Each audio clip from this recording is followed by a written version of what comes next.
أعوذ بالله من الشيطان الرجيم. بسم الله الرحمن الرحيم.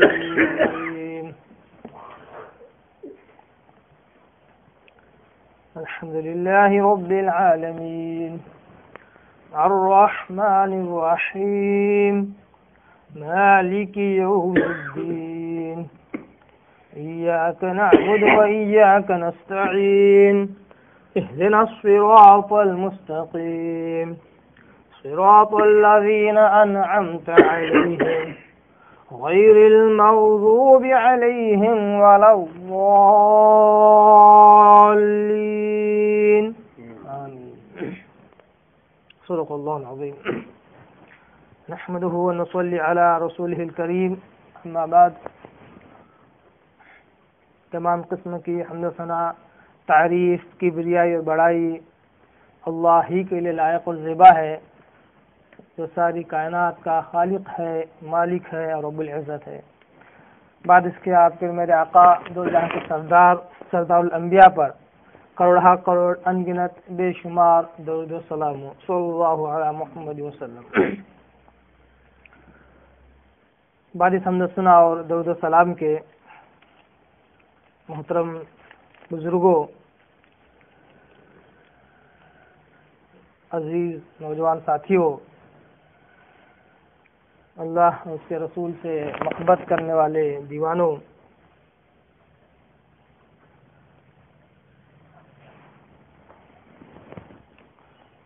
ہمارا آج کا درس سورۃ الفاتحہ کا اجمالی درس ہے۔ سورۃ الفاتحہ کی اجمالی تفسیر آج ایک ہی درس میں ہم سنیں گے، سماعت فرمائیں گے اور اس سے لطف اندوز ہوں گے۔ آج کے درس کا ہمارا کاروان علم، جس کو ہم کہہ سکتے ہیں، بہت ہی برق رفتاری سے اپنی منزل مقصود کی طرف چلے گا۔ اس قافلہ علم میں میں ادباً آپ لوگوں سے گزارش کروں گا کہ اس کے بالکل ساتھ ساتھ چلیں، دوڑیں، ایک منٹ کی بھی غفلت آپ کو اس کاروان علم سے جدا کر سکتی ہے اور آپ اس قافلے سے بچھڑ سکتے ہیں۔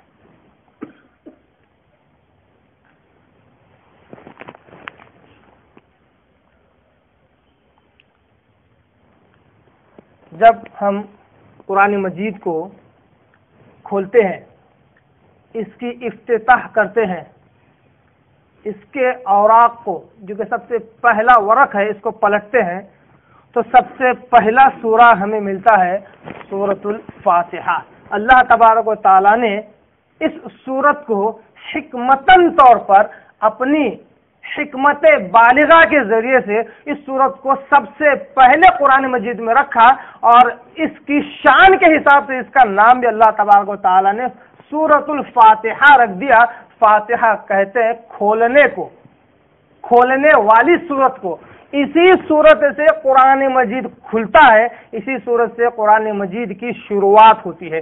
اس سورت کو سورۃ الفاتحہ کہتے ہیں، اور یہ سورت مکی ہے، مکہ مکرمہ میں نازل ہوئی ہے۔ قرآن مجید میں دو طرح کی صورتیں ملتی ہیں، ایک مکی صورت، دوسری مدنی صورت۔ کل 114 صورتیں ہیں۔ وہ صورتیں جو مکہ میں نازل ہوئی یا مکہ کے اطراف نازل ہوئی، وہ عام طور پر مکی صورت کہلاتی ہے۔ وہ صورتیں جو مدینہ میں نازل ہوئی اور مدینہ کے اطراف نازل ہوئی، ان کو مدنی صورتیں کہتے ہیں، جبکہ حقیقتاً مکی صورتیں وہ ہیں جو ہجرت سے پہلے نازل ہوئی، اور مدنی صورتیں وہ ہیں جو ہجرت کے بعد نازل ہوئی۔ بھلے ہی وہ ہجرت کے بعد وہ صورت مکہ میں کیوں نہ نازل ہوئی ہو، تب بھی وہ مدنی صورت کہلاتی ہے۔